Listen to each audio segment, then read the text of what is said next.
My name is Beth Blissman. I am the United Nations representative for the Loretto community, the US-based Loretto community. And I'll say just one quick word about our internet etiquette. And that is to please, if you're not the one speaking, please keep yourself muted.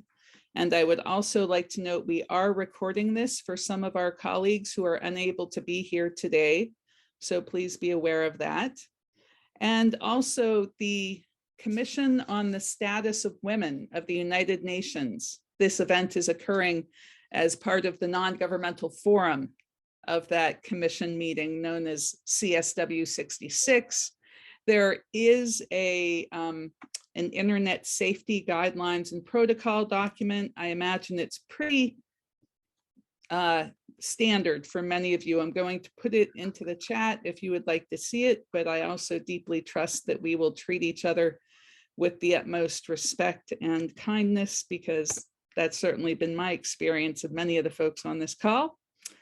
And I'll also ask that we open with a moment of silence for one of our presenters, Lucille, who due to illness is unable to be with us this morning.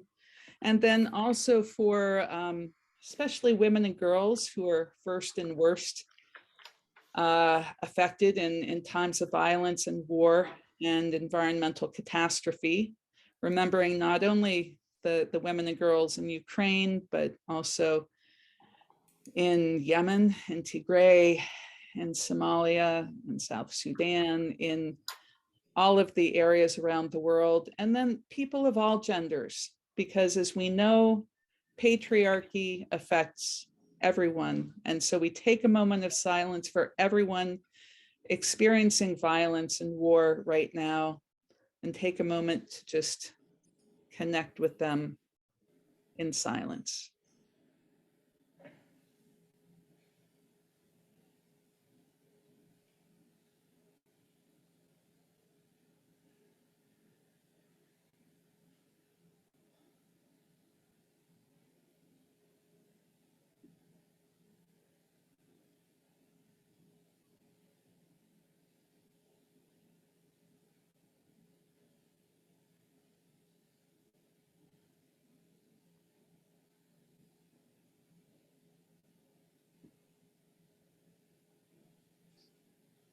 Thank you for taking that time.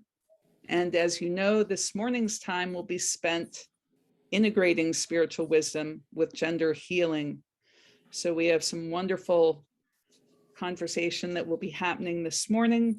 I would just like to note a quick acknowledgement of the original inhabitants of the land where I am, oftentimes known as Queens, New York, but it's the original land of the Lenape and other peoples, truly a crossroads here. And I'd like to also thank our co-sponsor for this virtual exhibit booth, the Justice Coalition of Religious, otherwise known as JCOR. And thank you, Teresa Blumenstein, as the representative here of JCOR. We're so grateful to get to have a virtual exhibit booth with you at CSW. As many people may or may not know, the theme this year for the UN Commission on the Status of Women is focused on the climate crisis and risk reduction and resilience in the face of environmental challenge. So it's very, very appropriate that we are talking with members of Gender Equity Reconciliation International, with people who have a vision of a healed world, a world beyond patriarchy that works for everyone of all genders, and the recognition that it's a spiritual path for us to get there in many ways. It's connected with the violence that undergirds a lot of the ecological destruction of our earth, and lifts up some wonderful possibilities for the future. So it's my deep, deep pleasure to turn things over now to Cynthia Brix, who will introduce the session and take it from here. Over to you, Cynthia. Thank you, Beth. What a joy to be with you. Karambu and I are just I'm really happy to be here. And thank you, Teresa, for your work in co-sponsoring this. I want to also introduce Garrett Evans, who is here. Garrett is an integral part of the work that we do, and he's helping us with tech. That's one of the many things that he does. And my name is Cynthia Brix, and I am the co-director of Satyana Institute. We have two program areas.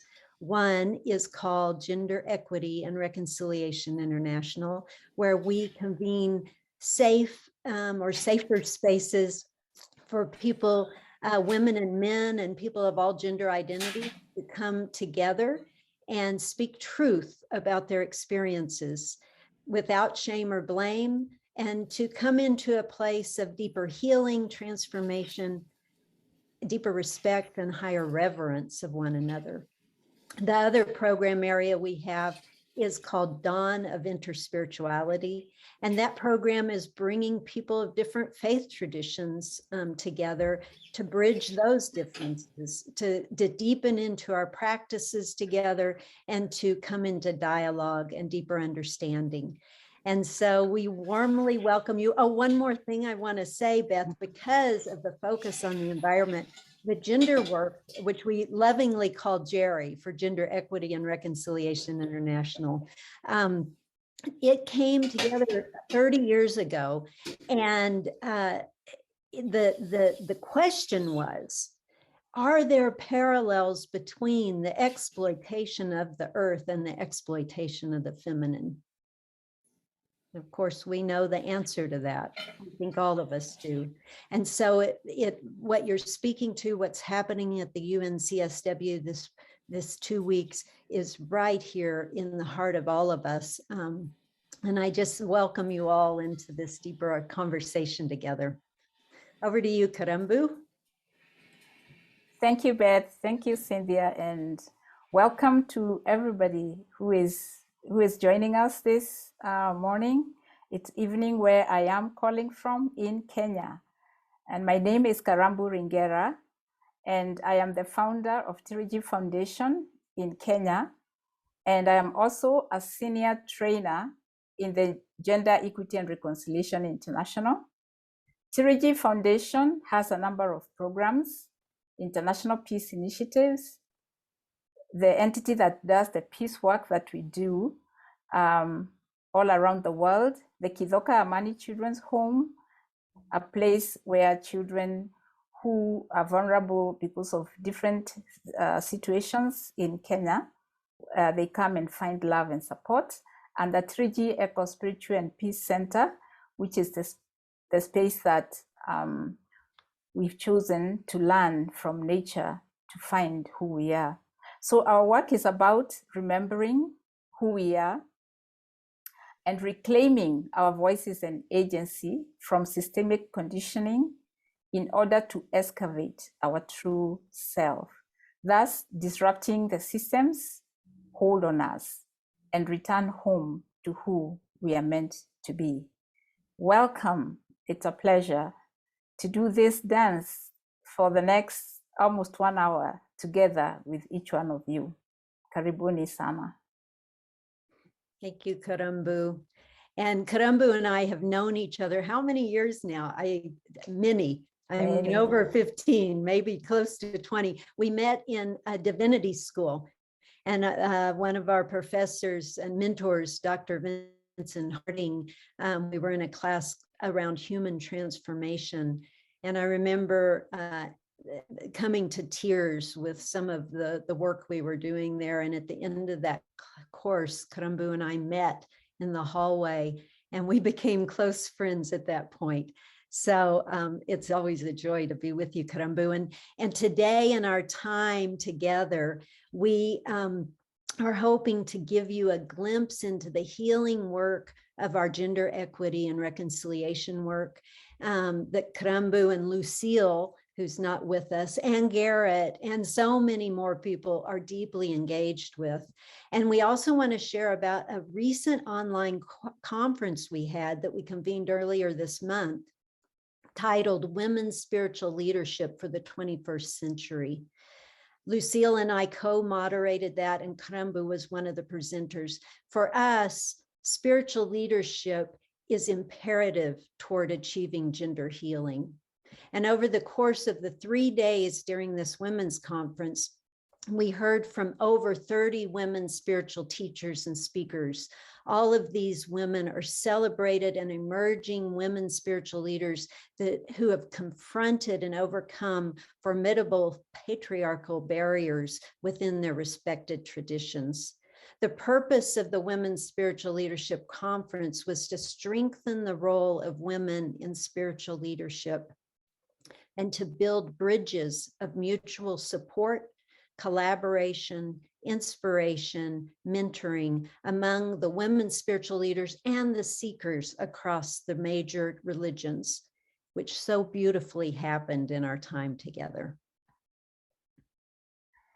In our gender equity and reconciliation international work, one of the core principles is that a spiritual foundation is essential for gender equity and reconciliation.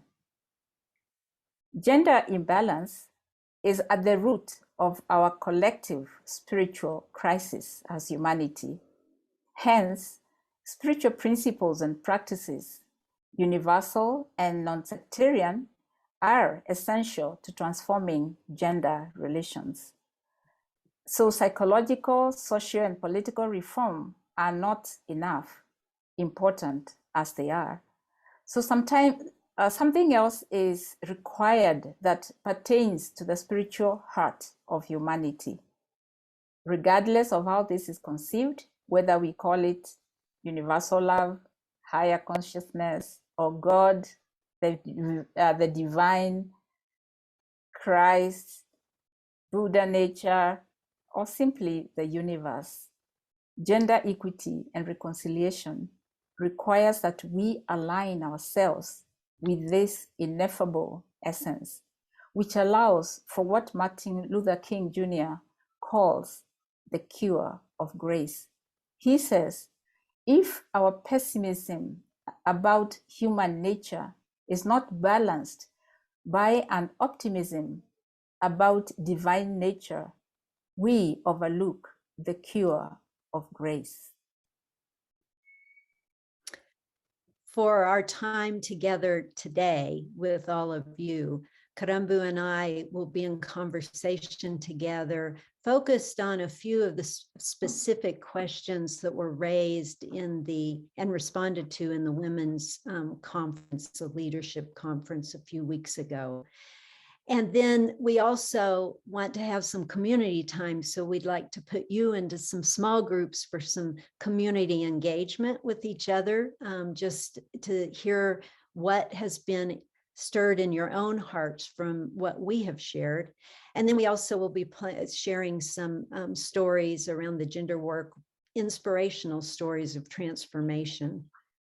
As we go along, Beth mentioned, using the chat box. So please feel free to put questions or comments or reflections in there. And just a reminder that you can set your closed captions down at the bottom of the menu bar if you're having trouble understanding or hearing us or whatever, that can be helpful.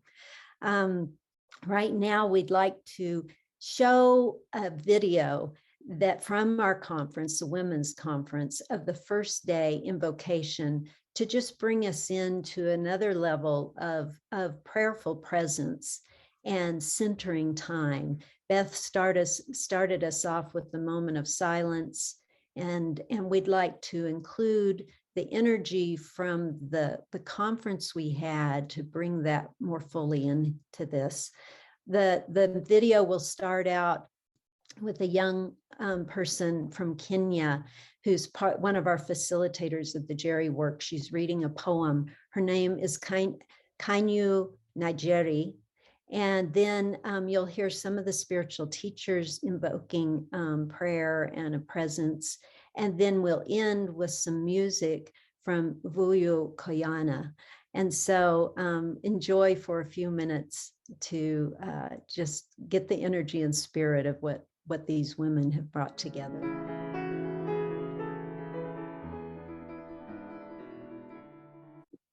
remembrance. Traveling at the speed of dreams, we land, soft, hard, grazing against the wishes of our ancestors, growing in form each time our souls come root to root with the human condition. We travel down, daring past bright windows that tease at could-be's. We seek form, and knowing that yearns for experience, to slither through the ring of fire, one time, two time, three time, the great dance with Father Time, that sweet intimacy with Mama Earth. We take form, then for all it is worth, and none of it at all, we bash ourselves against it, leaving bleeding skin for the sun to kiss. We greet against the meanings of form, of its harmonies and dissonances, its cadences, the tapestry that is mother's wombs, rhythms that have been determined by our father's steps, that, for better or worse, define the mundanities and banalities of this, our human existence. But life, the divine that we are, is certainly wise, no? For we regenerate. It is an inevitability woven tight into our code. We find spaces of healing, and as our fingers lock, wrapping about each other's, meeting our own ache and woundings, it happens. For we can't help but return to wholeness, together, in honor of form, of story, history, her story, of our beings as they are within and beyond. So we regenerate, we return to thrive. Remembrance. We gather here from around the world in the name of the One who is beyond all names, yet comes by whatever name we invoke.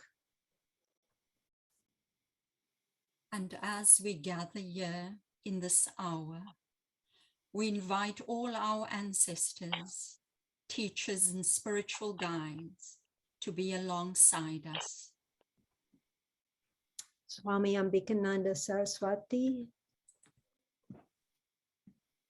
Om Aim Hreem Kleem Chamundaya Vijay. Om. Greetings to the goddess, destroyer of ignorance. Victory to her. Karambu Ringera. Murungu Baba, Murungu Mutama, Murungu Kirundu Mutheru, Arokarana Atue, Tukuida Tuchonde. Amen, amen, amama, amama, amen. And Carol Lee Flinders. Ahimsa, Paramo Dharma.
So Karambu, I think you're muted.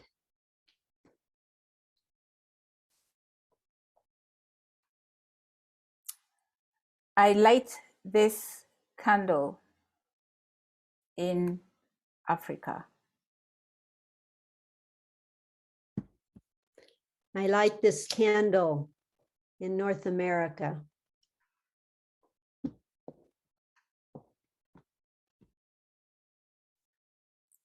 These two candle flames are quite literally at opposite ends of the earth. So between these two candles, the entire earth is held within their shared light.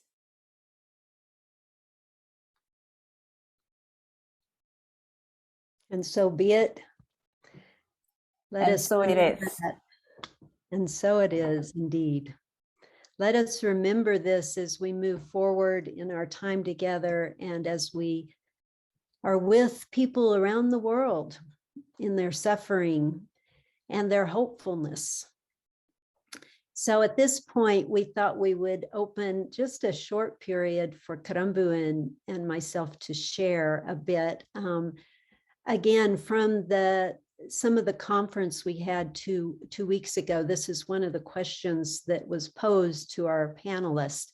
And I've got to say, with 30 women, we had over 350 who had registered. And throughout the 3 days together, it really did bring hope. It reminded me of the spirit of women in particular coming together in times of crisis and despair, and yet being able to bring forth that spirit of hopefulness, renewal, and supportive collaboration and connection with one another.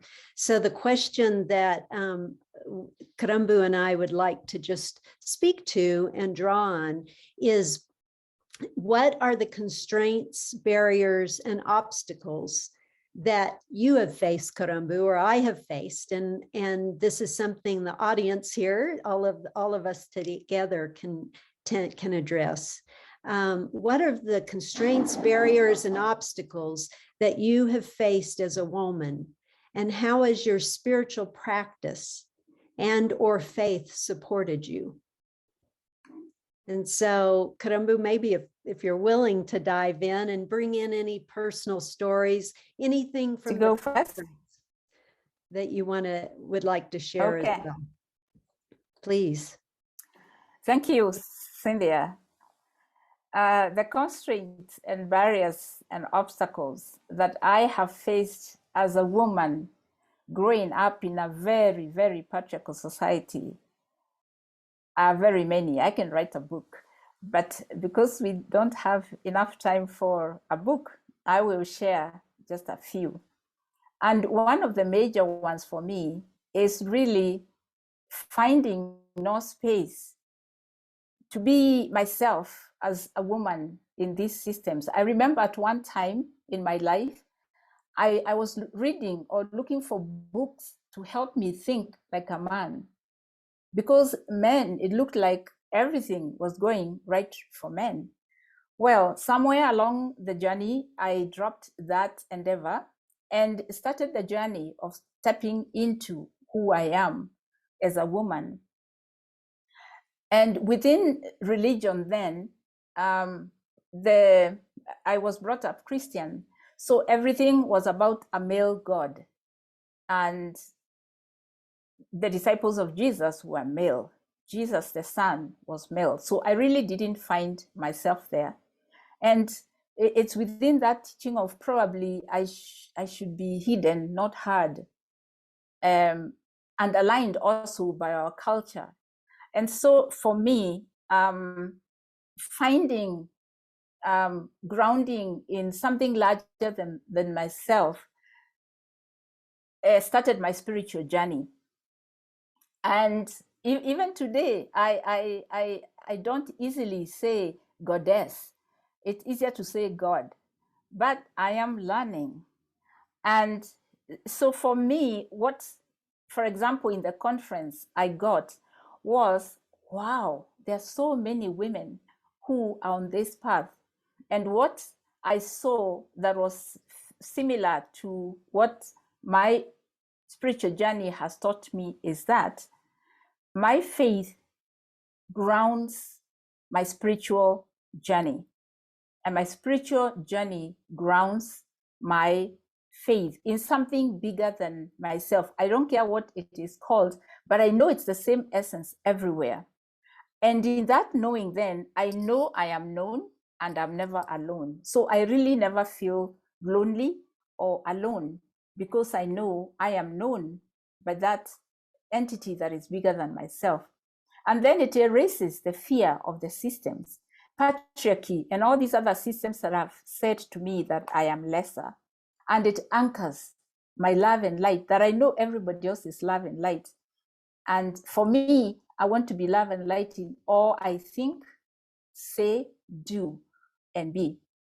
And so from the conference then, I understood that we are all one, we're interconnected, and we're interdependent. And it is not just about us who are living here. Traditionally, my ancestors believed in the life after, and we believed that we were connected with the living dead and the ones who are to come. And that also came up so strongly in the conference. And I felt that it is time. I felt like these times are bringing home the wholeness that I have been looking for as a woman who has voice and agency in the spiritual journeys that each one of us is taking.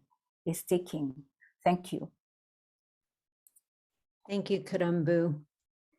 So one of the things that I really appreciated about the conference was how we brought in music and poetry, as you saw, and the spoken word and the community engagement. And that is, for me, so much what life is about not only the feminine, but also the masculine and the wholeness that we are all together. And Karambu, your experience growing up is vastly different than my experience. So hearing those differences, even, I grew up as a Unitarian Universalist in the United States in a very humanistic, secular kind of way, and activism was in the forefront of our faith.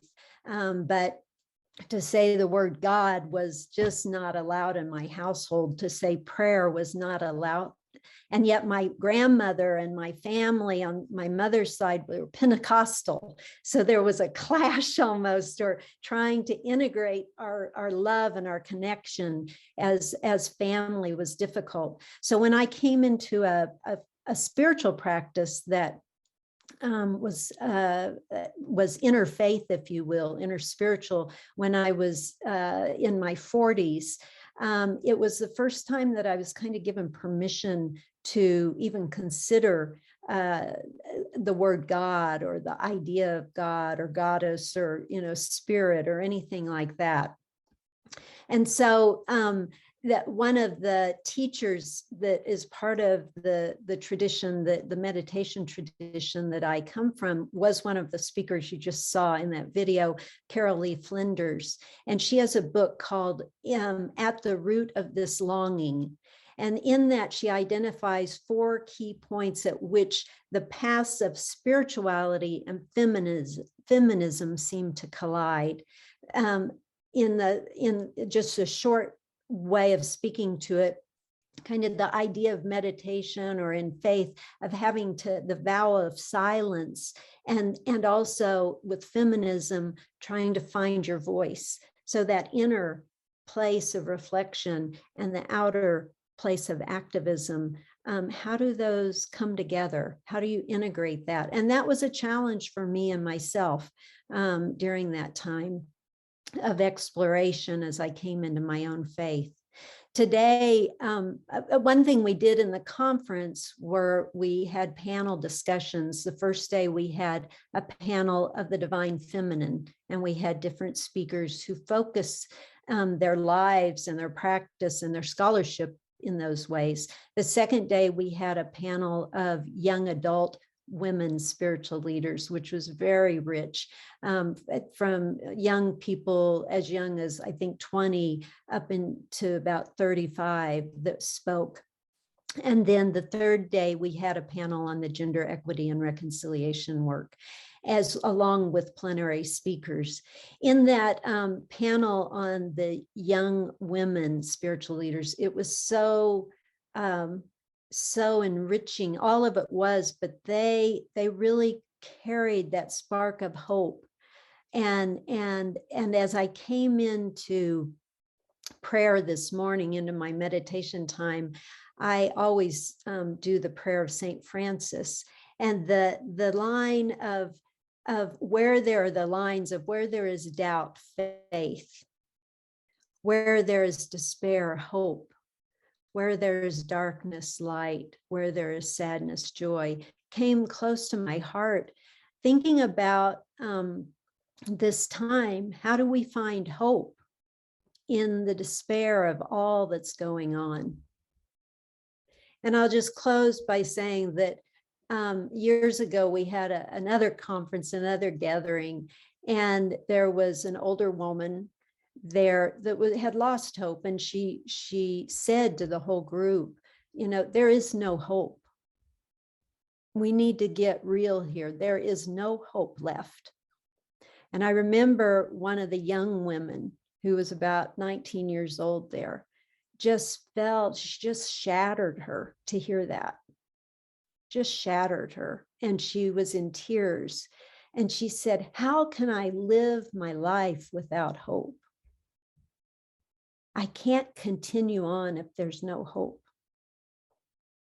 So I think for me as a leader going out into the world in the ways that I do in my work, to my spiritual practice around just connection and knowing that the connection with all of you, with other people in the world, and as well as on the vertical plane is what I have to keep doing to remain in that place of hopefulness that we will make it through these times. That is part of the human condition. So I'll end it there. And we would like to take a few moments now just to invite you into some engagement. And Garrett's going to move us into some small groups of 2 or 3. If you're able to put your camera on, that would be great. These are going to be short little groups of about 6 minutes. And the question is just what has been stirred in your heart from hearing what's happened so far at this time? What do you want to share in just probably 1.5 minutes to 2 minutes? You aren't going to have a long time, but it's a time for you just to bring your voices in together. Welcome back, everyone. I hope you had a good short session together. And now we want to share a few stories from our Jerry work. The mission of Gender Equity and Reconciliation International is to eradicate gender injustice, arguably the deepest wound in the human family, and establish beloved community in human society. We create safe forums for women and men and people of all genders and sexual orientations to have intimate and often taboo conversations around gender and sexuality. These forums are carefully facilitated, and participants are invited to bring their personal stories of pain and suffering into the open and speak truth to their gendered experience, not as victims, but as witnesses to their lives. So the purpose is not to wallow in our pain and suffering, but rather to bring it forward into the light and jointly confront all these struggles as women and men. For together we heal and transform and move forward towards a newfound place of wholeness, mutuality, and renewal that goes beyond equal rights and mutual respect to a place of mutual reverence. And now I am going to share one story from one of the Kenya workshops that Gender Equity and Reconciliation International workshops that we've done. And it's a story about a young girl whose mother was literally harassed by her brother-in-laws when her husband died. So the uncles of this girl who was sharing this story in the workshop, and the whole family, her mom and herself and their 6 siblings, there are 7 in the family, were just deeply traumatized by the harassment of the uncles. And this girl had no place at all of forgiveness for the way the uncles had treated their mom and themselves. And she said, it's not even so much as the children, but our mother, like widowed, she had no job, and they were just being chased from their land and stuff like that, and being insulted. And so during the workshop, when she shared her story, there was no eye that was dry. It was so touching. And so this gentleman woke up of this girl, and he woke up and walked and knelt in front of this girl. Now, remember, Kenya is a very patriarchal society. Like, that doesn't happen at all. And he knelt down before her and said, on behalf of your uncles and all the men that have harassed your mom and your family, I apologize. I am so sorry. And then the girl just broke down. And of course, most of us in the workshop were also in tears at this point. And then he just woke up and walked away. And of course, there's debriefing and things like that. But later on in life, when I talked with this girl and the gentleman, she said that the reason why she got married was because of that apology from that man, because she realized that not all men are like the uncles. And for her, when that guy said what he said, she said that she felt like a cleansing, like there was a healing that was so powerful. She felt like a physical cleansing had taken place, and she totally forgave her uncles. And today, recently, just before the February Jerry, I spoke with her again, and she said, imagine all those uncles have reconciled with the mother and them and the children. It's a beautiful story, but it began from that point where she forgave them and her life was healed. And so the family now is, I would say it's thriving from what she told me. And so this really works in the lives of the people that have participated in the workshops that I have facilitated.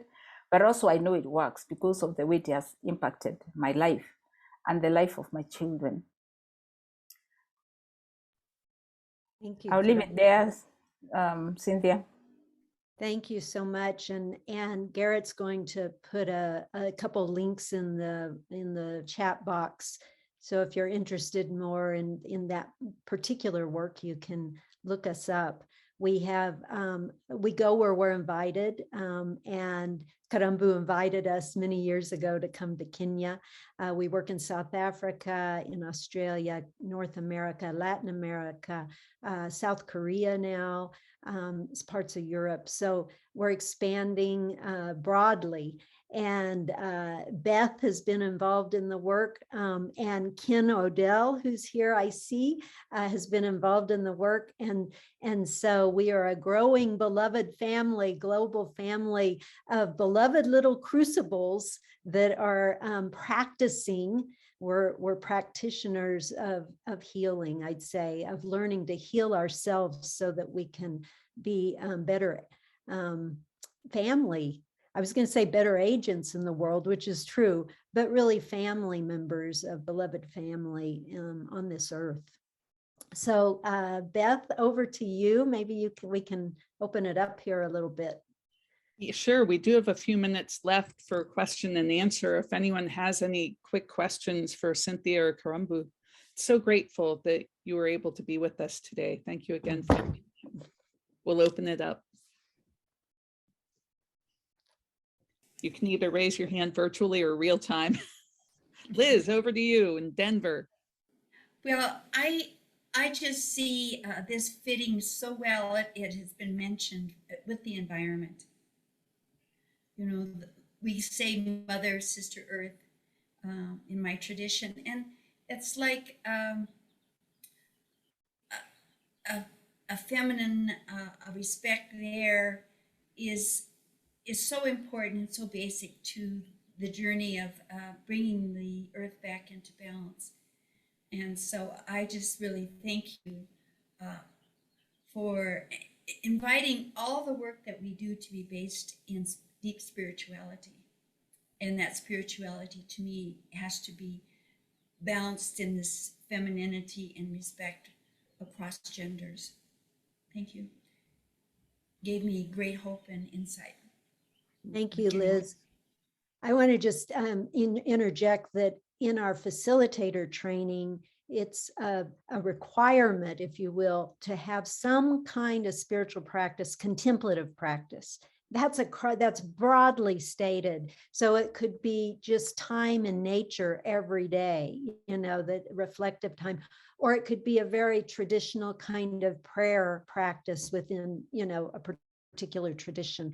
And we work, and what's been beautiful to watch, I don't know, Karambu, if you agree, I think so, is that people come in their tradition, you know, whatever that is, and it can be a very conservative tradition.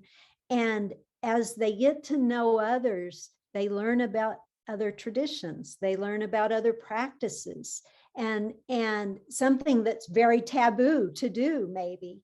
But in doing so, it's not that they all of a sudden become a Buddhist or a Hindu or a Christian or a Muslim. They actually deepen in their own faith within their own tradition.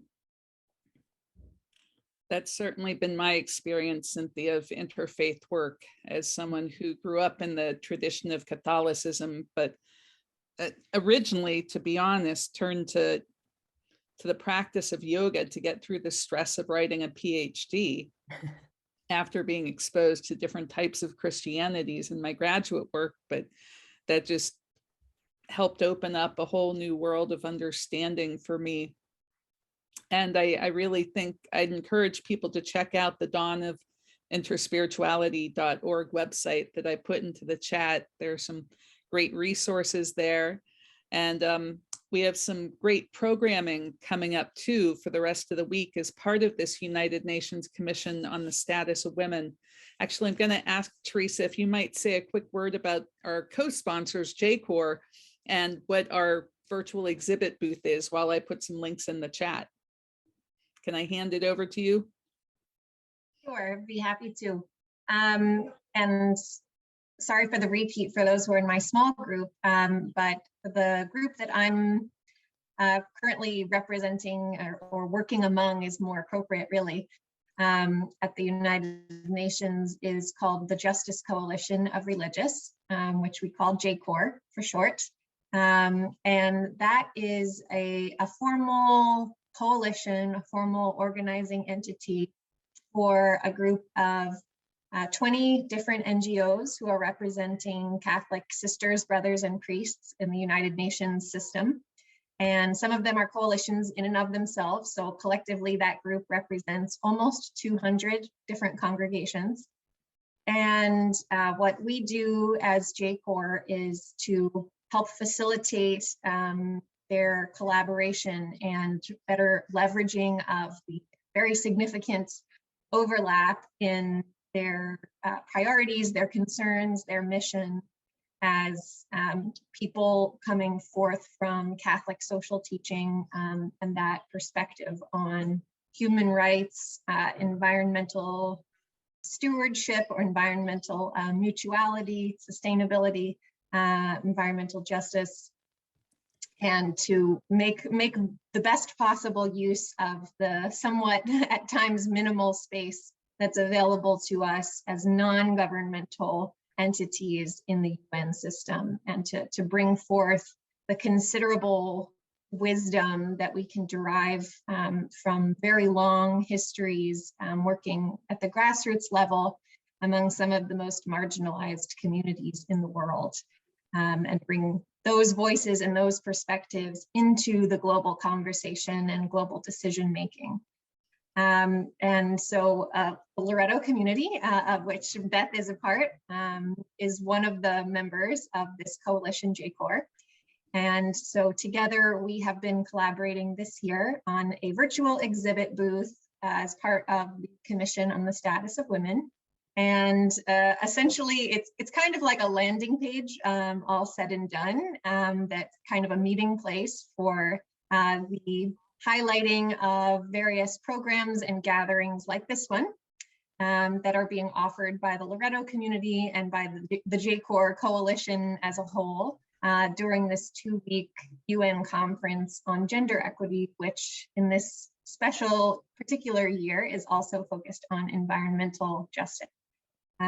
So Beth is putting some links in the chat box that will take you directly to our page if you'd like to look at some of the other programs that we're offering both this past week and the week ahead.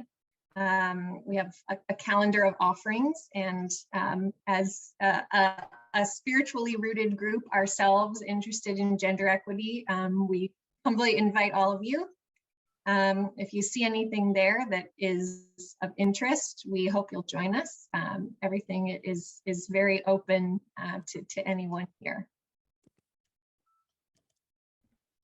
Thank you so much, Teresa. And just a quick note, my people would be upset with me if I didn't mention this happens to be the 30th anniversary of the Loretto community's presence at the UN. Hard to believe it's been 30 years already. So it's a big celebratory year for us. And we thank all of you for being here. I'm happy to stay on to keep the Zoom room open if people would like to stay and converse more informally. But I also want to respect the fact we said this would be an hour-long program, and we are at our hour. It's 11:59 a.m. in Eastern time. So if you need to leave, feel free to take off. But also, I'm happy to stick around and chat for at least a little while more. So I've said my piece, and that being said, if you'd like to stay and ask some more questions, I don't know, Cynthia and Karambu, could you stay for a few more moments? Sure. Yeah. And I thank you for everyone that's here and your time and energy. We know you have many things to choose from. And thank you, Beth and Teresa, for hosting us.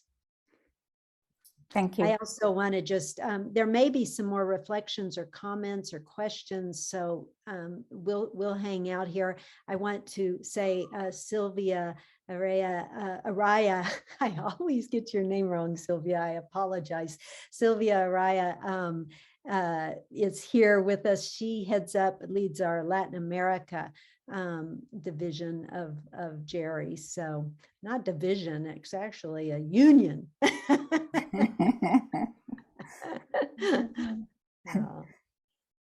So anyone else?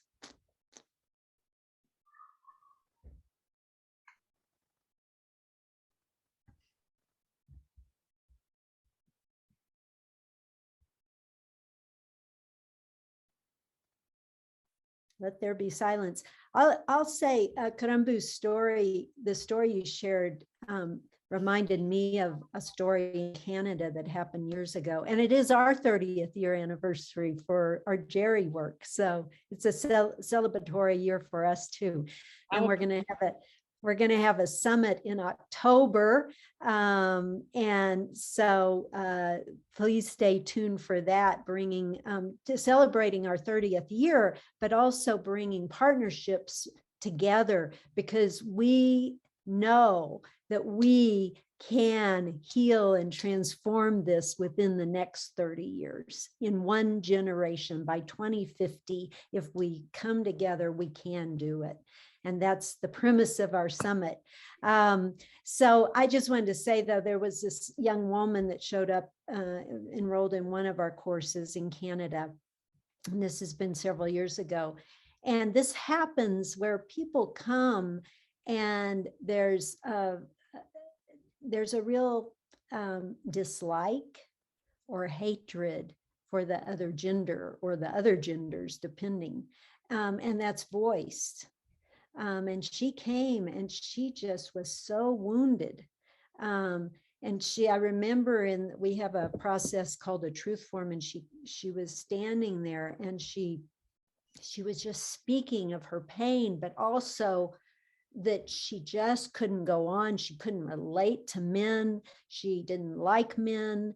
And there was a moment then, one of the men, similar Karambu to what, and this doesn't happen in every single course, so I don't want you to think that, but there's healing and transformation that happens in every course.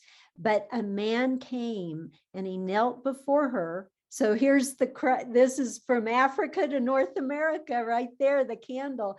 And he apologized as well. And it just was, as you can imagine, just a moment that it's alchemy. It's like, it's all that needed to happen was for her to be heard, for her to have the space to speak her truth, and for it to be heard and acknowledged by, a man who was representing the man that had wounded her, the men, even though he hadn't himself done the offense. And she wrote to us about, 6 months, a year later. I wrote an email and said that she was in a loving relationship, very similar, Karambu. And as you were speaking that, I thought, wow, there it is. And that's what we're all in some ways aspiring to, right? To have our human connection with one another, to really come into that divine place together again.